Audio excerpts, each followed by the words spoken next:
दरम्यान आता पंचायत समितीच्या निकालांवर सुद्धा एक नजर टाकूया। पंचायत समितीमध्ये कशी स्थिती असणार आहे, पंचायत समितीमध्ये कशा प्रकारचे निकाल येतील आपण पाहतोय। इथं भाजपच्या किती जागा येऊ शकतात, भाजपच्या 48 जागा सध्या आघाडीवर दिसतायत। निकाल अजून पूर्ण लागलेले नाही आहेत, भाजपच्या पाठोपाठ येत आहेत शिवसेनेच्या 26 जागा। तेव्हा भाजप पाठोपाठ शिवसेनेनं बाजी मारलेली आहे। शिवसेनेनंतर राष्ट्रवादीनं सगळ्यात जास्त म्हणजे शिवसेनेच्याही जास्त 31 जागा मिळवलेल्या आहेत। सध्याचा विजय आणि सध्याचे आकडे आपण पाहतोय तर शिवसेना उद्धव बाळासाहेब ठाकरे मात्र 5 जागांवर समाधान त्यांना मानावं लागतंय, हे आपण पाहतोय। निकाल लागलेले नाहीयेत, काँग्रेसच्या 8 जागा सध्याचं चित्र आपण पाहतोय तर इतरांना 1 जागा या ठिकाणी मिळालेली आहे, हे निकाल आपण पाहतोय। तर 12 जिल्हा परिषदा आणि 125 पंचायत समित्यांचे निकाल जाहीर झाले। सुमारे 2000पेक्षाही अधिक उमेदवार निवडणुकीच्या रिंगणामध्ये उतरलेले होते। अनेक दिग्गजांची प्रतिष्ठा यावेळी पडायला लागली होती। अखेर निकाल जाहीर झाले आणि विजयी उमेदवारासह कार्यकर्त्यांनी गुलाल उधळला आणि जल्लोष साजरा केलाय, सेलिब्रेशन केलंय। आपण पाहतोय की कशा प्रकारे इथं गुलाल उधळला जातोय, विजयाचा आनंद साजरा केला जातोय। ही दृश्य आपण पाहतोय, गुलाल उधळलेला आहे।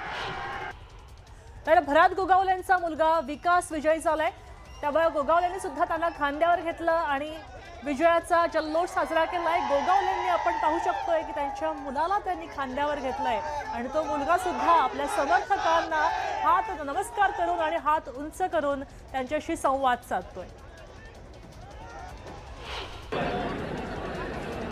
मावळमध्ये काय स्थिती आहे, राष्ट्रवादीचा दणदणीत विजय झालाय। दादांच्या पोस्टर समोर जल्लोष केला जातोय, गुलाल उधळला जातोय, जंगी सेलिब्रेशन केलं जातंय। दादांच्याच कृपेनं हा मावळ एकत्र आला, मात्र त्यांच्या निधनानंतर आम्ही त्यांना विसरलेलो नाही हे दाखवायचा हा प्रयत्न आहे आणि या ठिकाणी त्यांच्या प्रतिमेसमोर जल्लोष साजरा केला जातोय। पुढे आपण पुण्याच्या जुन्नरमध्ये जातोय। इथं जिल्हा परिषदेनं बाजी मारली आहे अध्यक्ष देवराम लांडेंनी। त्यांनी थेट लंगोट परिधान करूनच जल्लोष केलाय। त्यांची सून मोनाली आणि अमोल लांडे या घड्याळाच्या चिन्हावर झडपी गटामध्ये विजयी झाल्या होत्या, तेव्हा अगदी कुस्तीच्या आखाड्यामध्ये ये आता मी तुला शिंगावर घेतो अशा पद्धतीनं त्यांनी विजयाचा जल्लोष साजरा केलेला आहे। पुढे पुण्यामध्ये राष्ट्रवादीचा दणदणीत विजय पाहायला मिळतोय। राष्ट्रवादीने पुण्यामध्ये युती करायची ठरवली होती आणि या युतीला पुणेकरांनी अगदी भरघोस मतांनी विजयी केलेला आहे, तेव्हा गुलालाची उधळण आहे आणि त्यानंतर आनंदही आहे, दुःखाची किनार आहेच, मात्र आनंद आणि जल्लोष त्याहीपेक्षा जास्त या ठिकाणी दिसून येतोय।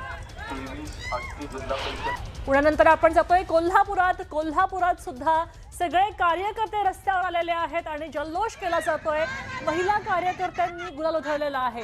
आपण कोल्हापुरातल्या रस्त्यांवरची दृश्य पाहतोय, संध्याकाळची वेळ आहे आणि सगळ्या महिला कार्यकर्ते रस्त्यावर आलेले आहेत आणि विजयाचा जल्लोष साजरा करतायत।